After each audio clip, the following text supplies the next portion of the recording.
Kasama na po natin sa ating linya, Professor Dennis Coronacion, Political Analyst, Chairperson ng UST Department of Political Science at President ng Philippine Political Science Association. Professor Dennis, magandang umaga and welcome back to ASPN. Good morning, Prof! Good morning po, Ma'am Ali and Ma'am Patty. Good morning rin sa inyong mga taga-subaybay dito sa ASPN. Magandang umaga po. Okay, Professor, umpisahan na po natin ang ating talakayan. 8 ng Mayo, naganap po yung pagsanib puwersa ng Partido Federal ng Pilipinas ni Pangulong Marcos na halos kalahati daw ng mga gobernador ng Pilipinas kasanib nito. At yung isang partido politikal, Lakas CMD, ni Speaker Martin Romualdez naman ito, no, yung dominant bloc ngayon sa mababang kapulungan po. At halos daw 1/3 ng mga miyembro ng Kamara kasanib ng Lakas CMD. So ito sila, nagsanib puwersa. Ito yung tinawag nilang Alyansa para sa Bagong Pilipinas. And obviously naman po, nasa 300 daw po ang pumirma at paghahanda na raw to para sa 2025 midterm elections. So ito na po ba ang bagong unit team, Professor? Well, unang-unang po sa lahat, napaka-obvious na nag-uumpisa na ang ating election season. Kapag may mga nababalitaan tayo na ganyan na formal na lumalagda yung iba-ibang partido upang bumuo ng koalisyon, ibig sabihin nito ay nalalapit na talaga ang election natin. Tungkol po sa tanong nyo, yes, tingin ko po ito yung ito yung bagong unit team. Kasi yung unit team nung una na kung saan naging instrumental sa pagkakaluklok sa pwesto kina Presidente o Pangulong Bongbong Marcos and Vice President Sara Duterte ay siguro na nagpahinga yung mga miyembro nito, yung mga partidong kasapi nito pagkatapos lang ma-achieve yung kanilang objective na manalo. At ngayon po ay muling binubuhay. Kaya nga lang mukhang iba na ang komposisyon. May mga datihan na kasalin at baka pumirma. At may mga kasali dati na baka hindi na malabo yung posibilidad na sumama sa bagong nabuong koalisyon na ito. Oo nga, tumbukin na natin. Yung hugpong ng pagbabago ni Vice President Sara Duterte was then part of the alliance ng unit team. And sa most recent political developments natin na nagkaroon ng hidwaan, wala yung partido ni VP Sara. Oo. So okay, Professor, having said that nga, yun na nga, nagsanib puwersa na nga yung Lakas CMD at saka yung PFP. And then sabi nga natin, sabi mo nga, ito na, naamoy na election season. Ang tanong ko po, si GMA, she used to be talaga the force behind. Talaga siya yung poster girl ng Lakas CMD. Ano po nangyari sa kanyang kapangyarihan? Kasi mas ko dun kung paano nangyari. Although she was there, but she was relegated nga daw sa sidelines. Parang hindi na natin masyadong napapansin kung ano ang papel niya. Tapos na-demote pa siya from naging deputy speaker. Ngayon wala na rin po siya. Ano po ang magiging papel pa po ni PGMA? Siya naman po talaga ang force behind Lakas CMD. Well, bukod po sa kanyang, tama ko kayo dyan, at nagkaroon ng issue noon patungkol dun sa, I think that was how many months ago, nung inaalam pa kung sino ang dapat ang umupo na House Speaker, at nung, I think nung nung napili na rin bilang House Speaker si Speaker Martin Romualdez, may lumabas na balita na ugong-ugong na kung saan parang nais ng kanyang kampo, even though magkapartido sila, na patalsikin bilang House Speaker itong si Speaker Romualdez. Pero hindi naman naging malinaw kung ano ba talaga ang totoong istorya tungkol dito. Pero naging epekto nga ito sa career ng ating dating Pangulo, si GMA, ay naging marginal yung kanyang role simula nung nangyari yung issue na yon. Well, mukhang sign na parang hindi nagustuhan yung ng mga kasama niya, lalo na si Speaker Romualdez, yung nabalitaan nila. Pero of course, kahit pa man may ganun, I think itong ano na to, itong mga darating na panahon leading to the elections, I think is going to give her an opportunity to redeem herself doon sa kanyang partido at sa koalisyon na to. You think? Or redeem herself? In what way po? Well, pwede niyang patunayan that she's still cooperating, capable of cooperating with her party mates. Of course, by throwing her support dito sa election na to, alam naman natin na kahit na siya ay bilang dating Pangulo, malakas pa rin ang kanyang clout sa mga politiko dito sa ating bansa. Meron pa rin siyang impluensya. At of course, meron pa rin siyang resources. O hindi natin masabi na siya ay spent bullet na, no? Talaga? Kasi nga, may ganung klaseng role po kasi ang mga dating kumbaga man, hindi naman ito nakasad sa kahit anong batas, pero politically, nagkakaroon sila ng ganung role once they retire from the highest political position of the land. I would think kasi she's aligned with Sara Duterte. 'Di ba? Kasi yung ano niya, alam naman natin yun, di mapagkakailaang she's very close to VP Sara. Siya yung nag-broker nga, di ba? Para mag-slide down daw si Sara. Para mag-slide down si VP Sara. So yung mga nagaganap ngayon, yung hearing sa Senate Committee ni Senator Batoler de Rosa, Committee on Public Order, o na nababanggit in 2012, yung supposed to be pre-operations and identifying the president as nandoon sa na illegal drug user.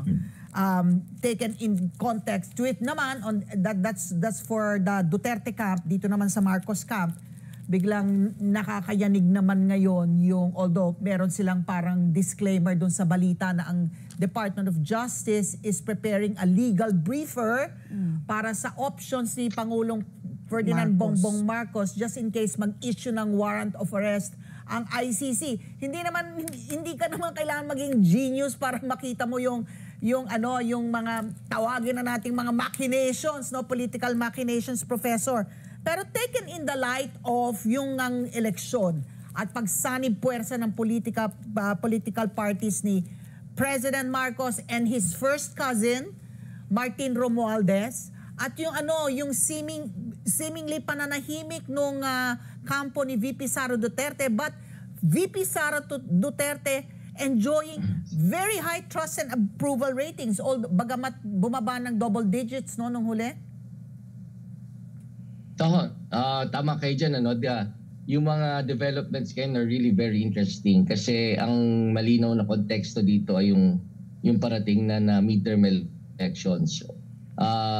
Lahat po kasi ng mga halos lahat ng mga political leaders natin, especially yung mga nasa pinakamataas, ay sinisiguro na yung na-secure yung kanilang position pagdating ng election. They would like to see to it na either sa mga nakapwesto secured na sila, o kaya sa mga hindi nakapwesto they'd like to gain significant amount of power. So lahat po yan, itong titingnan natin na reference point sa lahat ng mga issues na nangyayari ngayon patungkol sa ating politika. Mayroong sinasabing destabilization plot against the president, and dinidismiss naman ng presidential sister na sabi niya wala to. Pero if we're going to take into account yung context na yun, maaaring pwede, although walang evidence, pero in another way, destabilization in another way, na kung saan the forces behind the Senate investigation are trying to discredit the president. Alam nyo kasi in a presidential form of government, mababa yung incentive para sa mga partido na sumali doon sa partido ng presidente o koalisyon na binubuo niya, especially now that yung kanyang termino ay nasa kalagitnaan na. So yung mga yung mga incentives para sumali sa koalisyon ng pangulo ay nababawasan na, Halimbawa yung mga key positions in the government na malamang na-assign na sa mga kalyado ng pangulo, Tapos yung eleksyon, nakaposisyon na siguro yung mga kalyado niya dati. So, kumbaga as time goes by, paliit ng paliit yung motivation or incentive for the president's allies o yung mga nililigawan ng presidente na maging kalyado na sumama sa Pangulo. So this is, I think, dito mag-fit in yung investigation ng Senado patungkol sa, yun nga daw, 2012 na supposedly operation ng PIDEA against the BBM. president for alleged use of illegal drugs. Dito ito papasok kasi kung sakaling pumatok ito, naging nag-gain ng traction itong investigation, that's going to discredit the president, and no one would want to be connected with the president anymore. Okay. And this is going to be damaging for the president pagdating ng midterm elections. So ito, Professor, ako ihahalin tulad ko lang sa nangyari noong 2016 sa eleksyon po ni President Duterte. Yung partido po niya, yung Partidong Demokratikong Pilipino, PDP, nung nanalo po talaga siya, lahat po talaga, parang 10 na lang yatang naiwan sa ibang party, di ba, sa mababang kapulungan. Pero ngayon po, nagsanib pwesto na nga ang Lakas CMD at saka yung PFP po. So that leaves po yung hugpong ng pagbabago ni Sara Duterte. And Sara, alam po natin, is a strong contender po for the next presidential elections in 2028. Do you see po magkakaroon po ng shifting? Do you think po Lakas CMD will be able to still keep its prime position as one of the major political parties, or magsishift na rin po ng mga alliances po? Ano po yung mangyayari in terms of jockeying? Kasi alam naman natin po, yung ngayon talaga posturing na talaga ito for 2028 Yung 2025 is parang na yan acid test Sige, tignan nga natin kung ilan ang makukuha natin mga posisyon, yung mga bilang sa party natin. So yung kay Sara po, yung kanyang hugpong ng pagbabago, nakikita nyo ba magiging malakas na partido pa ito, a party to contend with pagdating po ng 2025 or 2028? Well, yung po kasing yung fate ng yung position ng hugpong depends entirely on the popularity of the vice president. So I think the vice president is going to remain with the administration coalition kahit pa may mga ganyang issues involving herself and her father and her siblings in relation to the president. So tingin ko up to the 2025 elections, I think the coalition is going to hold on it's going to be intact. Although yung mga ibang partido like yung mga dati nilang kasali like PDP Laban o si Wing, medyo siguro baka hindi sila makasama in the light of the yung mga issues that they're throwing against their members are throwing at the president. So hindi yung original members baka hindi mabuo, pero yung mga key political parties baka magpatuloy. Kasi clearly si VP Sara Duterte, even though she's really a force to reckon with in Philippine politics, still she needs the help of the president and his allies. President meaning President Marcos or her father? That's right. Former President Marcos. President Marcos po, ang nakikita ko po nga dito ay parang medyo nahirapan siya na balansehin yung naiipit siya sa away ng tatay niya at saka ng Pangulo.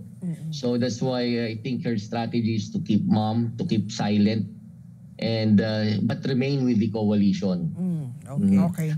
Ang magiging mas interesting po dyan in terms of the dynamics between these huge parties, including the regional party of Vice President Sara Duterte, pagkatapos po ng midterm elections, pag malapit na tayo sa 2028 elections, na ang tingin ko ang magiging malaking posibilidad, although we're not very sure, pero I think there's a big possibility, baka magkaroon na ng split between VP Sara Duterte her camp at saka yung administration party.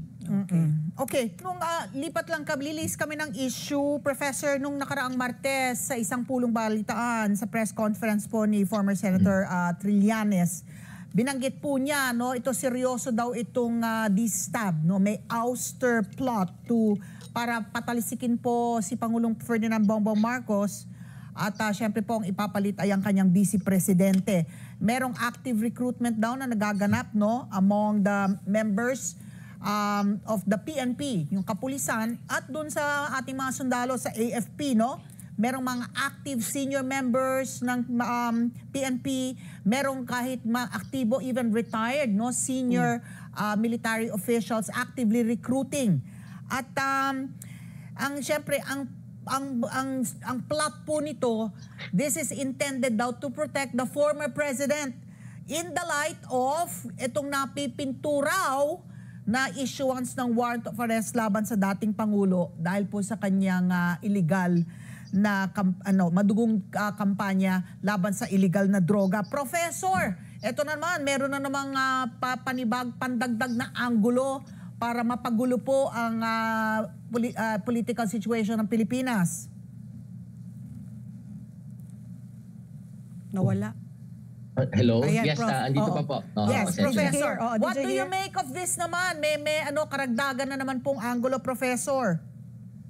Alam niyo po, nakakatuwa yung si Senator Trillanes kasi parang siya yung tagabigay ng warning sa kasalukuyang administrasyon. Kasi this is not the first time that he made a statement. He gave a warning. Sabi niya rin yan, I think, 4 months ago. Nagpa-press con rin siya na may ganyan ring destabilization plot. And ganun din yung reaction ng administration, parang wala yan, dina-downplay. Well, maaring bilang dating miyembro ng ng military establishment, maaring may mga credible sources si former Senator Trillanes. Pero whether or not it's going to happen, is another question. Kung magkakatotoo ba yan na may ganyang klaseng destabilization plot. Tapos medyo doubtful din ako dun sa kanyang theory na yung kanyang reason kung bakit nagkakaroon ng movement sa loob ng military establishment na to protect the former president. Sa aking pagkakaalam, hindi naman ho ganyan ang gumalaw ang ating AFP at PNP.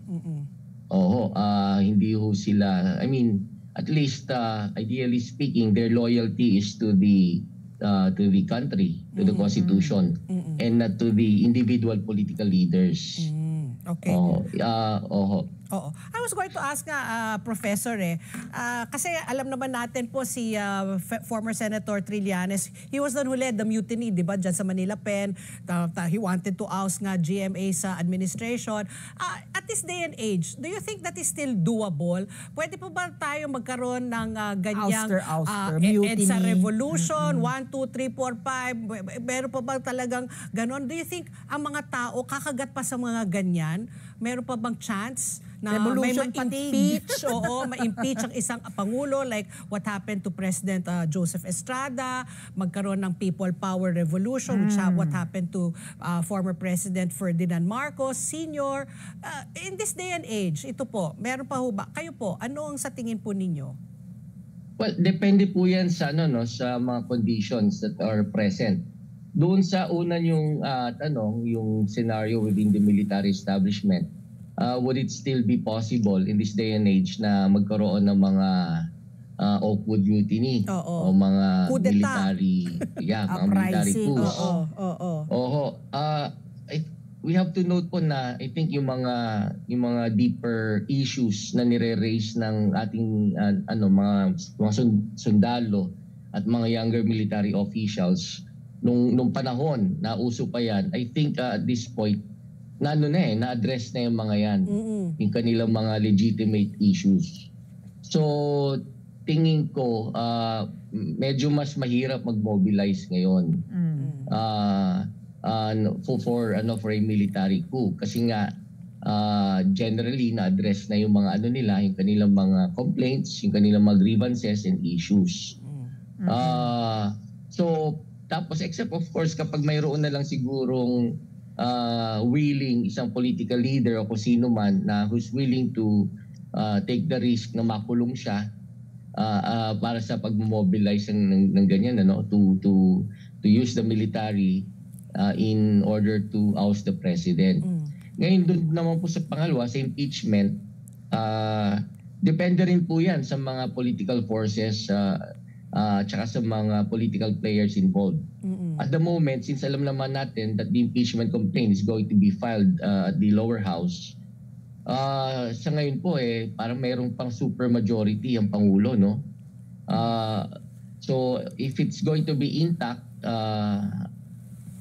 after or during the midterm elections, I think yung ganong klaseng scenario na magkakaroon ng impeachment against the president is going to be very unlikely.